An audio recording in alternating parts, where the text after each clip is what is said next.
Cockroach जनता party बहुत कम दिनों में बड़ा सा आंदोलन कर लिया, बहुत सारे फॉलोअर्स गेन कर लिए और फिर भेड़ चाल शुरू हो गई। ये भेड़ चाल में ऐसा ही सेम मोडस ऑपरेंडी बनाकर एक और हैंडल शुरू किया, रिजर्वेशन हटाओ मूवमेंट। कुछ ही दिन में इनको भी 5 मिलियन फॉलोअर्स मिल गए और यहां पे लिखा है backed by citizens who believe reform deserves a voice, educate, agitate, organise. यानी पहले से ही कह रहे हैं, पहले शिक्षित करो, फिर आंदोलन करो और फिर रिजर्वेशन को हटाओ, आरक्षण को हटाओ। और इस तरह से ये जो चेहरा है वो कहीं ना कहीं इस वाले मूवमेंट का अभिजीत दीप के बन गया है। लेकिन अब समझते हैं कि क्या इस तरह के मूवमेंट से आरक्षण हट जाता है?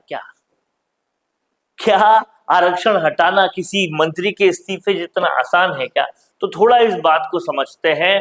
कहीं ना कहीं सोशल मीडिया पर यह मुद्दा बहुत जोरों पे चल रहा है। देखिए, आरक्षण मिलता है संविधान से और आरक्षण को अगर हटाना है तो वो संविधान संशोधन से हो सकता है। संविधान संशोधन इतना आसान नहीं होता। उसे करने के लिए 2/3 बहुमत चाहिए होता है, जो मिलना मुश्किल, बहुत मुश्किल और शायद नामुमकिन भी है। संविधान में आरक्षण क्यों मिला था, इसको अगर थोड़ा सा समझे तो आप इस पर थोड़ा सा गौर कीजिएगा और समझिएगा कि ये आखिर हुआ क्यों था। आज राजकुमार रोत या फिर चंद्रशेखर आजाद या फिर नरेश मीणा या फिर किरोड़ी लाल मीणा या फिर किरोड़ी सिंह बैसला जिस आरक्षण को लेने के लिए इतना धरना, प्रदर्शन, संघर्ष करते हैं, वो आखिर करते क्यों हैं? इसे समझने के लिए एक उदाहरण हमें समझना पड़ेगा। मान लीजिए एक घर में 4 बच्चे हैं, एक माता पिता के 4 बेटे हैं। पहले को बहुत सुविधाएं मिल रही है, अच्छी स्कूल मिल रही है, बहुत सारी बुक्स मिल रही है, बहुत सारा ट्यूशन, ये वो सब कुछ मिल रहा है, अच्छा खाना पीना सब कुछ मिल रहा है शुरू से, यानी कि नर्सरी क्लास। दूसरे बच्चे को थोड़ा कम मिल रहा है, तीसरे बच्चे को थोड़ा और कम मिल रहा है। लेकिन जो चौथा बच्चा है उसे बिल्कुल भी कुछ नहीं मिल रहा, ना स्कूल जाने को मिल रहा है, ना अच्छा खाने को मिल रहा है, ना ही पढ़ने को मिल रहा है, कुछ भी नहीं मिल रहा, सरासर भेदभाव हो रहा है।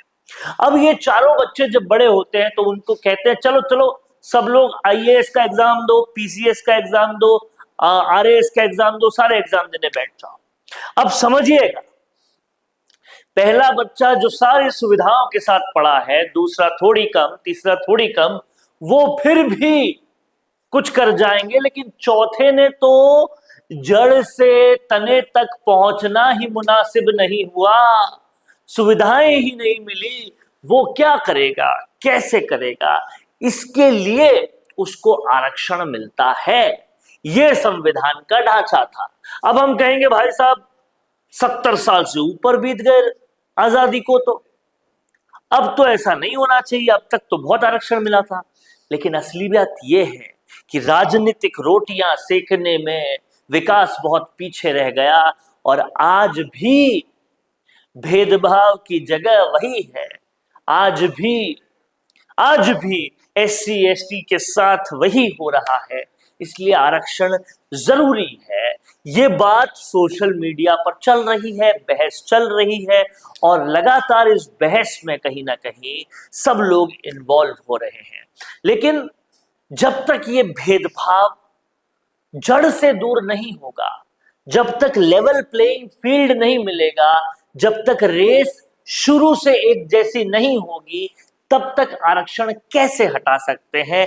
इसलिए ये जो भी मुहिम है, अगर इनको कोई मुहिम बनानी है तो पहले ये बनाए कि सबको समान स्कूल का अधिकार मिले, समान सुविधाएं मिले, समान खाना पीना मिले, भेदभाव ना हो शुरू से, और तब जाकर आगे आरक्षण हट सकता है।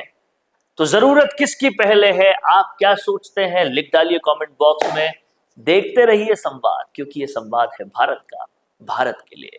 नमस्कार। वीडियो चाहिए बिजनेस प्रमोशन का या फिर पर्सनल ब्रांडिंग के लिए, तो अब आपको एक ही जगह मिलेंगे हाईटेक स्टूडियोज, प्रोफेशनल सेटअप और creative team, green screen and soundproof studio, perfect lighting और pro setup, podcast setup, ultra clear audio और multi camera angles, 75 inch touch panel, teaching और एक्सप्लेनर वीडियोस के लिए परफेक्ट, 10 से 15 साल experienced anchors और journalist जो आपके कंटेंट को देंगे प्रोफेशनल टच। राजस्थान का तीसरा सबसे बड़ा डिजिटल न्यूज़ चैनल आपकी ब्रांड को मिलेगा प्लेटफॉर्म।